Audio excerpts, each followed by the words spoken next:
it in this computer. I'm going to click this record button. There we go.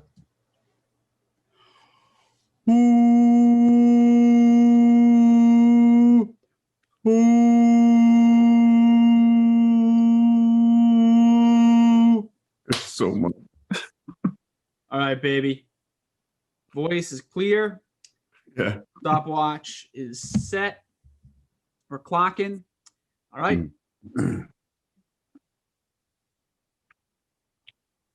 Hi, everyone. This is Stephen Gray with the Positive Identity podcast series, and I'm with Ron Bush, and it is January 12th, 2021, a new year. God, already? And these 12 days feel like it's been a month. And oh my God. I want to sort of talk a little bit about that and jump right into it. Ron, real quick, how you feeling? I just woke up from a nap. That sounds like a good thing. That sounds promising. I like where this is going. Naps are good. Yeah, I needed it. It was it's been a long day. It's productive. I got some writing done. Had a great meditation, and after the meditation, I needed to take a nap. Man, I was been moving a lot of energy. So that's what I did. I took a nap, and I almost missed the podcast. Yeah, the nap was so good. To be honest with you, ladies and gentlemen. So I'm ready to go. I'm enjoying myself. It has been a beautiful day outside. Here's the thing. Ron took his nap, and I called and texted and blew up his phone like he was an Uber driver who took a wrong turn just as about to get to me. So, Ron is as relaxed as you can get right now, maybe more relaxed than most of America. I'm fired up to talk to you all because Ron and I, when we do this podcast, we set out to save the world. And the world needs heroes now more than ever. And we need superpowers. We need five of superpowers to be heroes. And so, Ron, I think you and I, we got a hill to climb, don't we? Oh, it's just ridiculous. So, at this point, save the person next to you. Ron, I had this thing where I'm like, all right, how can I not say anything bad about anyone and find a way to go forward? Like, I'm being like super Christian here. And it's like, all right, I'm going to do this thing where like, I'm going to find the good in people and guide them to that. And dude, it's kind of hard. This ain't easy. Here's the thing, man. As I try to find my preferred, I'm trying to get my right camera angle over here. You look good at all camera angles, Ron. I just want you to know that. Here's the thing. Here's the thing, man. Got my little blue chair over there. Ron's getting in there, adjusting. Also, Ron, real quick, we got a note by some viewers about swearing on the podcast. They want to see us, they like it and they want to show it to some friends. And so doing a non-swearing version. So I will say this. I say let's give that thing a shot. The whole no swearing thing, which is to be saying fudge a lot instead of dropping some F-bombs. I know you're like, I woke up for this. Shoot. Here, let's address that. Let's address that. I apologize that you're offended by my language. There's no need to apologize. It's a note. It's like, Listen. Here's the thing. Okay. And for people that are offended by language, I don't know what to tell you. We are here to have an open and honest discussion that is freewheeling. And so things are going to be said that, sometimes are colorful. That's the way it is. That's life. And anything that we plan on trying to heal in this country is going to require all of us to look past peculiarities and focus on the most important things in life, which is unity. And I'm almost confident that most of the people in your state, city, county, and town uses foul language. And I'm not advocating or forcing anybody to use foul language or to listen to foul language. However, I'm a 51-year-old gay black man in North America that's discussing issues about race. So a few F-bombs will work their way in. I get it. All right. And it's but like I am going to give it a shot. Ron, I'll let you make up for me. All right. I'm going to try to sort of see if I actually have a swearing problem. And I feel like everyone in America right now, after the past week, now also has a swearing problem.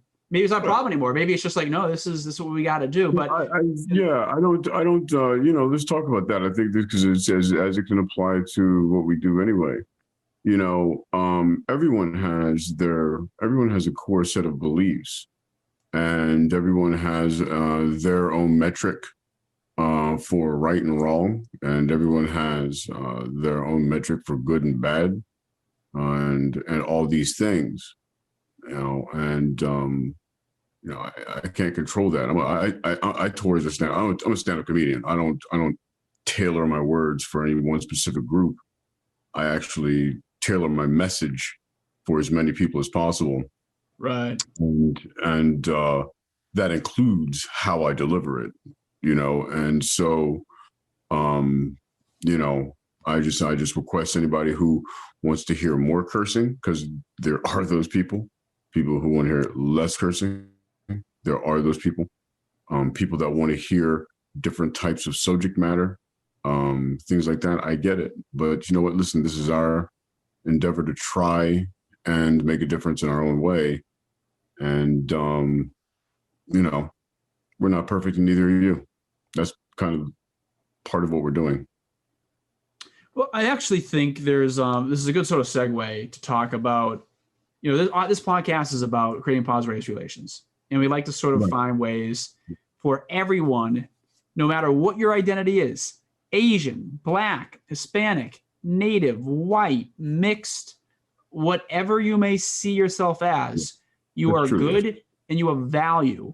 And what we're doing by that, so don't just say that. We also show instances and we show action in that regard, because Ron and I believe that so much of what's happening in America, in the world too, but so much of what we do is based off of how we see ourselves from an identity perspective, from a race perspective, and how that relates to our moral nature, how we see the world. As Ron talks about language itself, why do we pick these battles on these things here or that thing there? What is the sort of underlying thing underneath the surface of why we're choosing to do things this way or that way?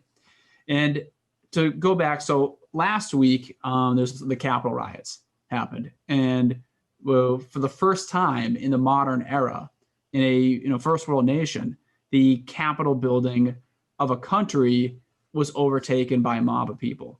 And so I'm someone who, when I do this podcast, I'm going to sort of like I try to be sympathetic on all people, but I also try to understand too, like, where's sort of lines and stuff like that. A bunch of people busted into my house, I'd be like, call the police, get them out of here, send them to jail.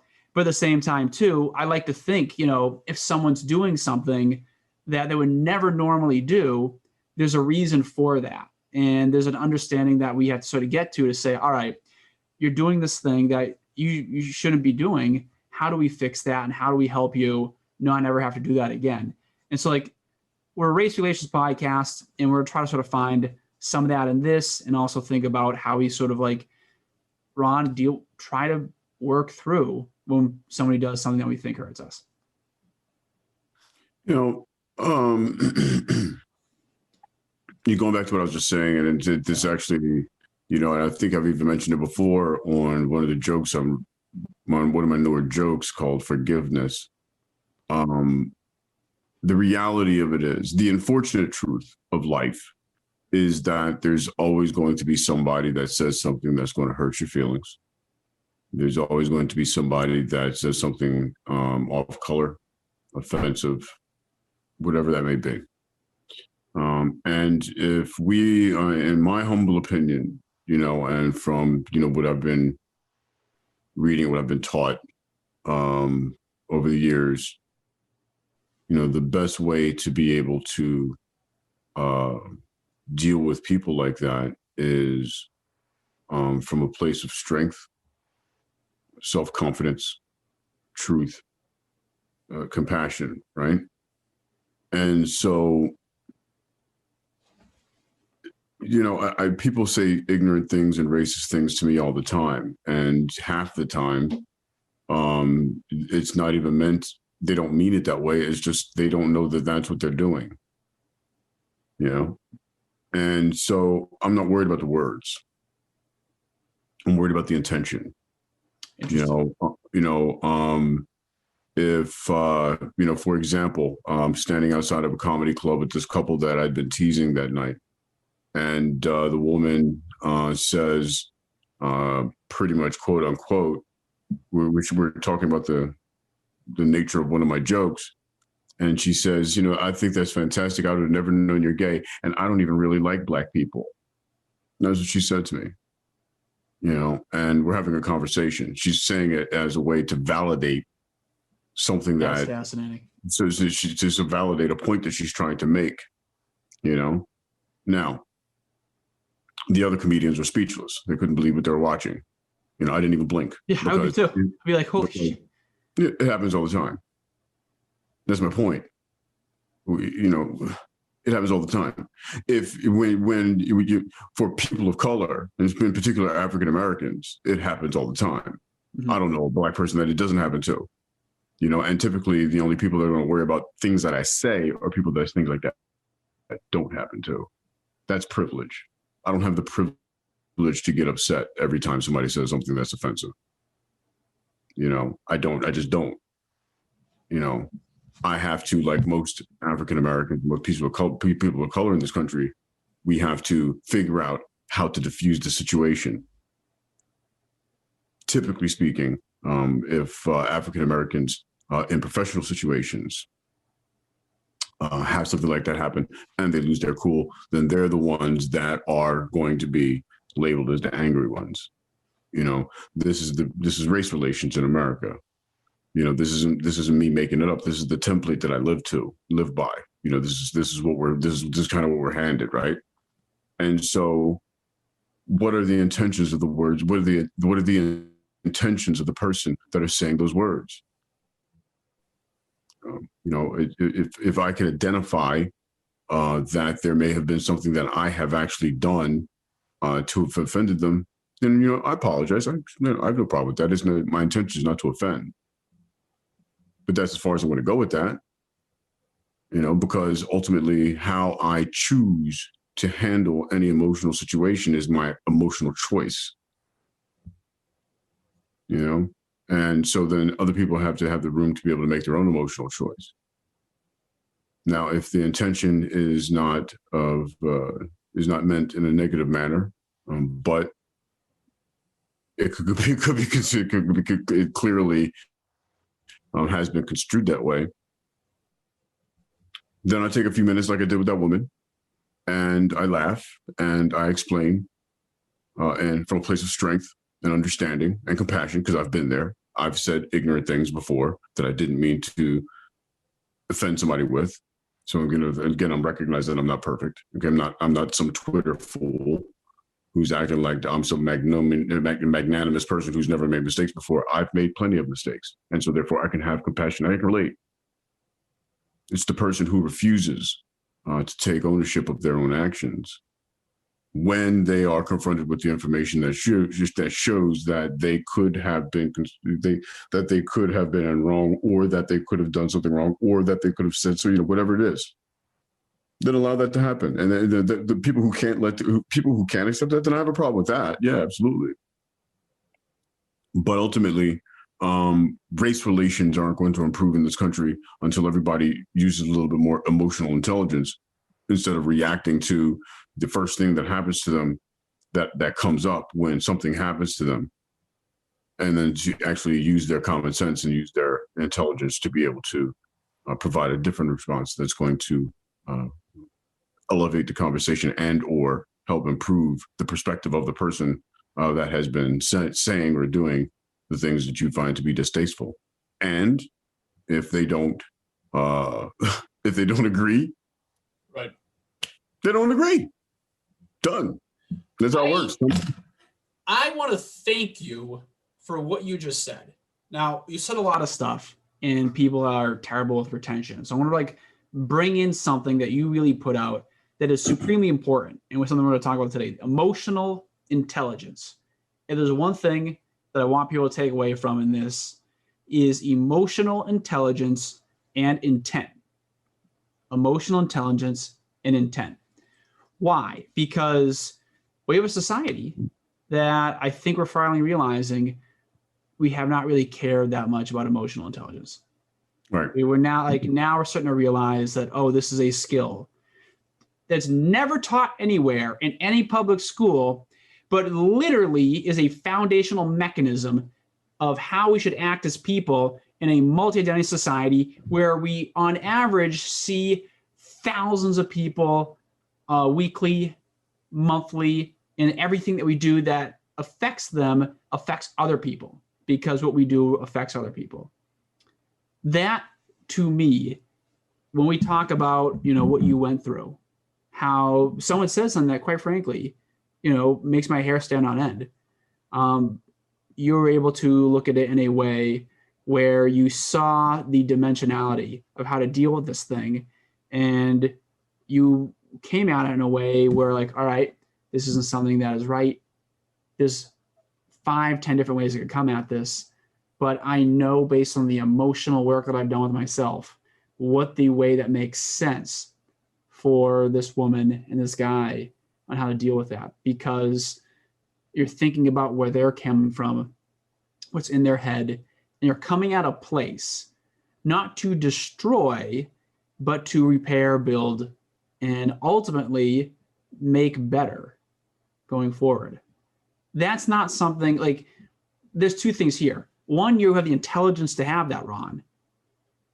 Two, you actually care to have that intelligence. You actually do want to do something. Like, that hurts. Like, hey, your podcast is great. I don't usually like white people. It's like, if I heard that, I'd be like, oh, I see how it is. But at the same time, I'd be like, well, obviously some things are said like that, but like, we have to look at how people are saying stuff and try our best to believe that if someone does something that is hurtful, that we're informing and trying to fix and repair and so on and so forth. That's hard. You had to do like 3 different things right. You had to care, you had to investigate who they were, and you had to have the experience, an experience that comes from many instances of pain to eventually get there. And so, like, to me, that's great. Yeah, no, again, it's just, we were talking about this the other day. Racism isn't new by any stretch of the imagination. Hatred and discrimination isn't new by any stretch of the imagination. Every time period since man crawled out of the ocean, there's been some form of hatred and discrimination. Once we, just be honest. Right. And so what we're trying to do as people, as our societies continue to advance, is to do exactly that, and advance and become better people, a more perfect union, And so, even Martin Luther King had his dark side, right? I mean, no one's perfect. Right. And so just leave perfect alone, because you're not. And it's those people that are worried about what other people are, how other people's imperfections affect them, that probably need to work on themselves a little bit more. This society, what you saw on the Capitol last Wednesday, is a whole bunch of things. But right, one thing I can assure you it is that it was a bunch of people who are extraordinarily disaffected by their country, by their leaders, by their lives, that don't have the correct answers, that don't feel like they are being served properly. and who are acting out. Now, listen, we can debate from here till the cows come home about the reasons why. But if I'm not mistaken, I'm hearing socioeconomic disparity problems dripping off their lips along with the racism and the hatred. And maybe, just maybe, like all the other trillions of racists who have become non-racists over the centuries and millennia in every society, maybe if we give them the right information and the right tools and resources for them to be able to feel more secure in their own lives, and they're going to not have those beliefs moving forward, because that's how it always that's how it works.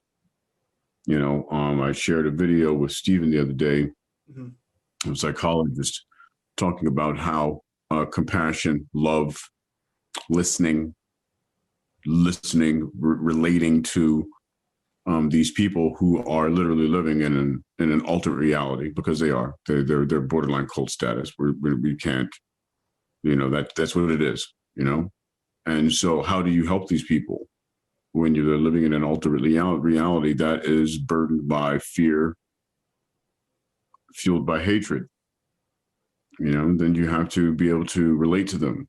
You have to be able to show them another way. You have to be able to give them a way to walk off the ledge, for them to be able to think differently, explain patiently. Why do I know this? Because everyone in my family was a homophobe at one point, because that's how it used to be. And you have to be the lighthouse. What do I mean by that? You have to be that you have to be that object that is consistent in shining the values of truth. So no matter what these people say or do, recognizing that they're saying and doing things that reflect the pain and anguish that they have within themselves, and the misunderstanding and ignorance that they have in themselves. And it has nothing to do with me. Because if I choose to let them affect me in a negative way, then they've won with exactly that, which is hurting themselves. You know? So just be a good person. It's that simple. Yeah. I'll say this, the be a good person thing is part of the complexity. And so I'll jump into this. Thinking about, you know, a lot of those people, like, this is, you know, I have to be consistent. And I have to sort of say, all right, how can I be consistent here? And so, like, obviously, you know, that happened. And of course, we know how the media cycle is going to go. Then comparisons between, obviously, the summer protests, sometimes riots, you know, Black Lives Matter. And then there's sort of like, you know, the Capitol Hill protest riots. Some people say insurrection and stuff like that. Inevitably, the comparisons pop up. You know, people will say, oh, there's an example of white supremacy, or there's a lynch mob type thing. You'll hear people on the other side say, oh, Black Lives Matter. Black people are tearing everything up. They're stealing stuff, like this whole 9 yards. And so what I try to do is look at this information and sort of ask myself, all right, are we working from a place where we're trying to, and this is the toughest thing in the world, are we trying to help people who do something that we don't agree with? What's that way where we don't reward bad behavior, but we make sure we hear their pain? Like, for a lot of Black people, they live in fear. Like, the police, the people that protect you, are people that there's those news stories of cell phone conversations, emails where they're saying racist shit. And there's the stories that you hear that aren't reported in the media of people who get abused at best by the police. And then one day, obviously, it blows up and people will not take it anymore. Many times their anger and fury is palpable. Minneapolis police station was absolutely bombarded. And guess what? That sparked so many people around America to say, all right, people are fighting back. We're going to fight back too. And so I've really wrestled with this with myself, because, you know, you talk about the socioeconomic thing in addition to sort of like, you know, now there's talk about alternate reality and stuff like that. In a diverse society, sometimes we have, like, I'm starting to sort of realize when these groups of people get together, they're diverse too, and the reasons why they're showing up. Absolutely. Like, there's a lot of people over the summer, like, it's not just Black Lives Matter, it's Black Lives Matter and Antifa. there's also within Black Lives Matter many different ways that people see this thing going. Same thing with Antifa. Sometimes just the random protesters. Sometimes the people are just changing their Instagram profile to black. Same thing with these Capitol Hill people. There's, the white guy who used to, with a high school degree, be able to have a family of 5 with just one person working. Now divorced, barely can pay the bills, credit card debt, drugs, kids hate him, the whole 9 yards here. And there's people with Camp Auschwitz shirts who want to genocide and do terrible things to the Jewish community. People with Confederate flags who wave that around. I don't know why we have to do that. I don't know what the purpose of some of this stuff is. And the problem that we have to deal with is that we are dealing with supremely complex situations.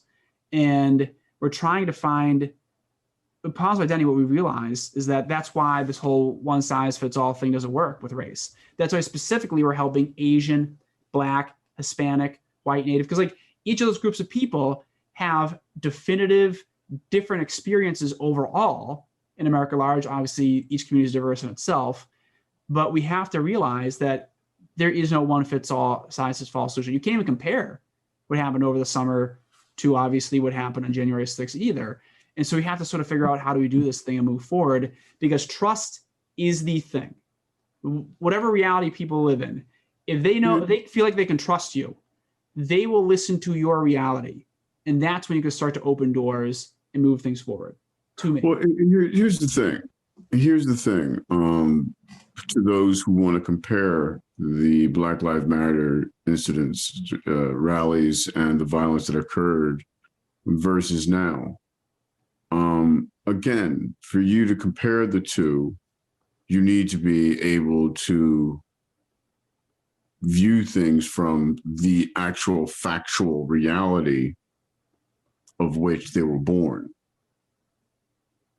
And, once you do that, then you're immediately back to the heart of systemic racism and privilege and socioeconomic disparity and the crossroad where all those things meet, And so, and as we're seeing on the news, politicians in particular, the ones who seem to support insurrection and overthrowing a democratically elected government, for these people, they seem to be so misinformed, and they have extraordinary amount of hatred, whether it is towards of people of race, whatever their hatred is, it doesn't matter. It's just, that's what it is, and they're not, if a child comes in from outside and tells you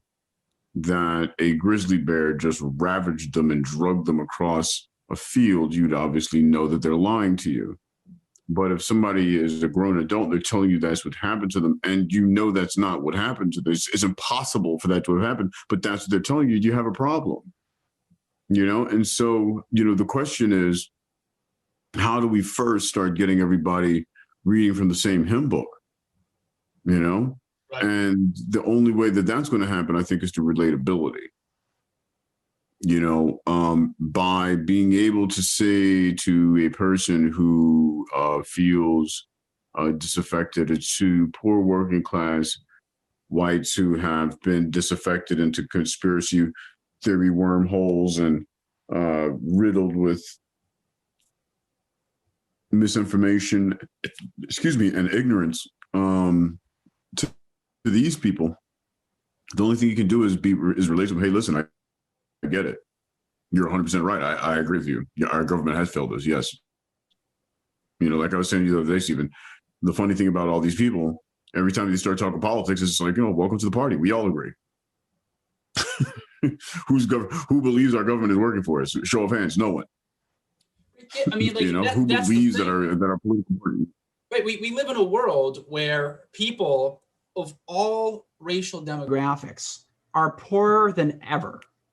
The white middle class doesn't exist anymore. I'm actually. That's why these.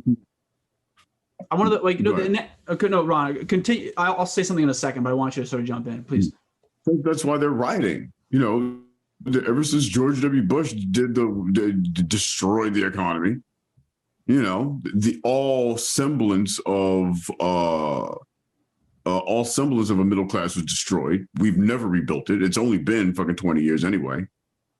You know, and now we have this disaster going on. You know, people are unrested. People, of course, they're going to be pissed off. If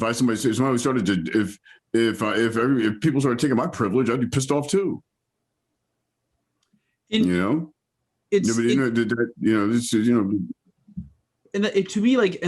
this is a question that you and me, Ron, will need to keep asking ourselves. And I want everyone to hear, who's listening to this podcast, to know that Ron and I are coming at all of this from a place of empathy. You know, obviously there's things that we're going to sort of disagree, but like Ron and I genuinely, in the conversations we have, when somebody lashes out at us, when someone says something to Ron that you just wouldn't say to somebody ever, that we ask ourselves, all right, do we destroy that person, or do we let them know the path forward where they don't do that again and they're better off for it, and we help them fix whatever thing they do? There's a Bible verse that I've been thinking about recently with what's going on in the news. It kind of relates to what we're doing when it comes to race relations, and that, you know, do not follow the behavior and customs of this world, but let God transform you into a new person by changing the way you think. And then you'll learn to know God's will for you, which is good and pleasing and perfect. Now you might be saying to yourself, what's the purpose of that verse? Asking people what reality they live in. Ron brought up the fundamental problem that we're trying to sort of figure out how we get through. People read the news, and there's different versions of reality. How do we get through that? And I've been thinking that for maybe a lot of what we do, maybe everything in what we do, we have to ignore whatever the media cycle is. We have to ignore whatever everyone's talking about and find a place where what we are talking about and we are doing. Because what ends up happening is if people aren't seeing what we're doing through the course of some culture war or some back and forth left or right thing, but from a place of building a society for everybody, we don't have to ask ourselves or worry about them being different realities, because they'll come to us at our reality and they'll be open to it, knowing that their survival, whatever group they're part of, isn't dependent on how we exist among everything else. I don't know what the answers are, but I've been thinking a lot about what we can do to get to people in a way where they know that however they feel about the world, however they feel about how society is treating them, the politicians, culture, whatever, that there are people that are on their side, and we create that community of people that no matter what you are, we're on your side. I don't know. I've been thinking about that, because like, how do we get through these different realities? Like, that's a real thing. That's a humongous thing. You know, I don't think you do. You know, reality has a really nasty habit of just being reality. You know, and That's you right. know, I was talking to a buddy of mine who's he's a liberal conspiracy theorist, we'll say. You know, and I was like, listen, I'm not. They can riot all they want to. They're not going to change reality. They're going to. They can't. You can't bend reality to your will. You know, you only can fool a bunch of people, but eventually, here comes reality. Yeah, 2 + 2 eventually equals 4. You're gonna fight it. So let them get it out of their system. Let them get out of the system. The reason why I do this podcast is because people can see, because it removes one of the crutches that these people have to not look at themselves as the source of where their problems come from, and stop blaming other people, stop blaming other races, give everybody a fair share. When another buddy of mine, who's more of an anti-globalist, I'm not going to debate him about it, but it's like, listen, here's the reality. Okay. Outside of America, okay, and outside of Europe, okay, if you put America and Europe together, white people are not the majority of the planet. No, like Okay, 60% of you're the not. world population. Yeah, And small minority. so, so that's the problem that we're having here in America, because it's people of color that you need to learn how to deal with, and people of color don't see things the same way you do, and because of war and it's and economic warfare, you know, the planet is now starting to emerge from under the initial globalization that happened underneath the English Empire and all of the wars that happened during the colonial days. And now all of us have to learn how to deal with us from a place of strength. That's what's happening right now. You're not changing that. So what happens is the laws are the ones that we need to all focus on. Laws to make sure that some farmer in Africa, just as much as some local farmer in Boise, is able to get their products to market the proper way. So economic equality is what we have to fight for. But to start off getting to be able to get to these conversations, like as Stephen was saying, are very complicated. We got to remove race from the table. We have to see that all of us have common problems. We have to be able to look at these our white brothers and sisters that were marching and arguing and hating and being racist and, you know, threatening, you know, Jews and, you know, all these people. They're human. You know what? They're human. They ain't going nowhere. They're always going to have that. They're always going to be there. And I want to jump in. So, For the white community, you know, we see a lot of our black brothers and sisters, they get angry. You know, they want to take the streets. It seems like no one hears them. They look at the politicians and like, these politicians don't look like me. How do I'm scared. I'm scared that these people can do, like, you know, we have to be there for them. And real quickly, Stephen, the difference is we are being hunted. This is not some fiction. This is not some TV show. Black people are being hunted and killed. White people are not being hunted and killed. We need that reality. Once that reality takes hold and everybody can let go of this all lives matter trash and start, you know, just having some compassion, you know, and stop the need to be self-important. And I get it, but, you know, I digress. Yeah, no, I mean, to bust your chops for a second, because like as someone who's backpacked a lot, you know, we've been told by travelers that people who look like me, people assume that you have money. And so when you're backpacking, you got to be careful where you go because they will fucking come at you. Excuse my language. I swear I'll edit that out. Sure. And they will take your money. But like, I also don't want to do that comparison thing where it's like, well, this year, I want to fix stuff. As far as I'm concerned, I don't care about what's happening to me. I do care, obviously. I would care about you, Ron. We have to live outside of ourselves. Like this idea that we are just this libertarianism. If you're libertarian, sorry, I just can't take this thing seriously. We have to be an active state society, looking at other people and helping them instead of saying, I got mine, eat it. You know, you're on your own. We can't do that. We can't let people like Ron live in fear because, like, again, the reality things, and like this is my theory, Ron. These people look at the reality that benefits them. We're sports fans. We'll watch sports, and people are delusional when it comes to sports. You know, like Patriots fans or Jets fans, like Laker fans, being like, Kobe Bryant's the greatest ever. It's like, you know, it's like, I know Jordan was, but like it's their tribe, and so like what's going to happen is that people get delusional in reality because they want to bend reality to fit what can benefit them or make them better.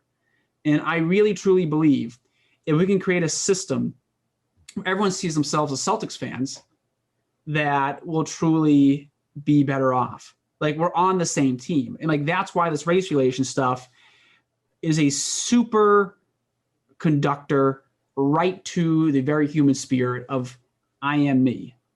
And if someone is definitively for I am me, then that reality that they've created starts to then transform into one of a constructive state and not something that falls in delusion.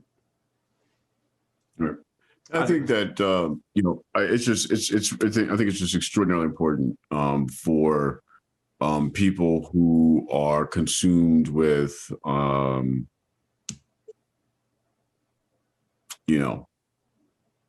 the things we're talking about, this divisive mindset.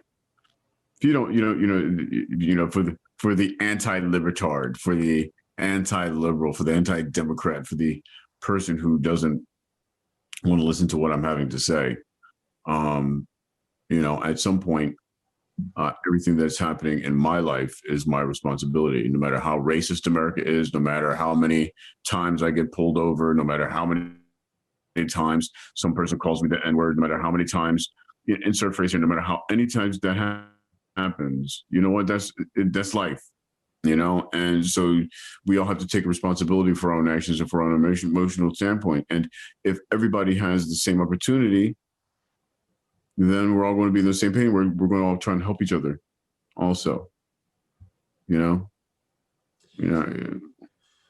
It's race is the color of somebody's skin is not your problem. It's our governments. No, it's yeah, right. Yeah.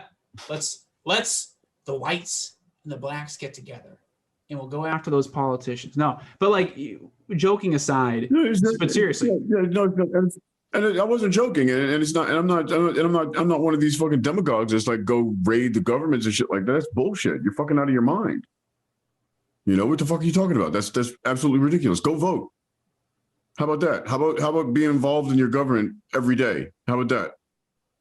Instead of getting pissed off over 3 months and driving a place and trying to kill a bunch of people, why don't you be involved in your government every day and you won't have these problems? This was the highest turnout election, past election, and it was only half of our population. So the fuck are you talking about? Go vote. Who's your sheriff? How'd they become sheriff? What do they believe in? Who's your mayor? Where'd they come from? Answer these questions. Who's your city councilman? Don't ask people in Los Angeles that. We have an 8% turnout. This is the right. I know. It's like 8%. That's Iran. Like, Iran's looking at us and laughing at us. It's like, oh my gosh, like, what's wrong with you people? But that's like, it's not just, it's ridiculous. But I'll even take it a step further, Ron. I love what you're go ahead. I'll finish it up and then I'll jump in. No, I'm just saying, if you're pissed off because you're not making enough money because you can't make a living wage, if you're pissed off because, and for short phrase here, then find out why is it not getting better every election cycle? If your politician's been there for fucking 75 years and it's not getting better, why is it not? Just, African American people, we rely on the police in this country to keep us safe. Do not be fooled. Okay, we don't believe in no because it needs to be reformed so we can stop being hunted. So we're all on the same page. We want law and order, if that's what you want to call it. We want equality-based law and order. And again, there are valid arguments to everything that, well, to not everything. There's valid arguments to the socioeconomic issues that those people that were marching in Washington that support Trump believe in. They're valid arguments, and I think they need to be debated, and I agree that they need to be addressed, just like issues African Americans, Latino Americans, Asian Americans, LGBTQ Americans have their own set of issues that need to be addressed. Yes. And a lot of them overlap. Yes. And here's the thing. What Ron is doing is so important. Like, I'll tell you this, like, every time, for everyone listening, every time I do a podcast. So you can't see how hairy, I'm wearing a hat so you can't see how gray my hair is. I forgot to dye today.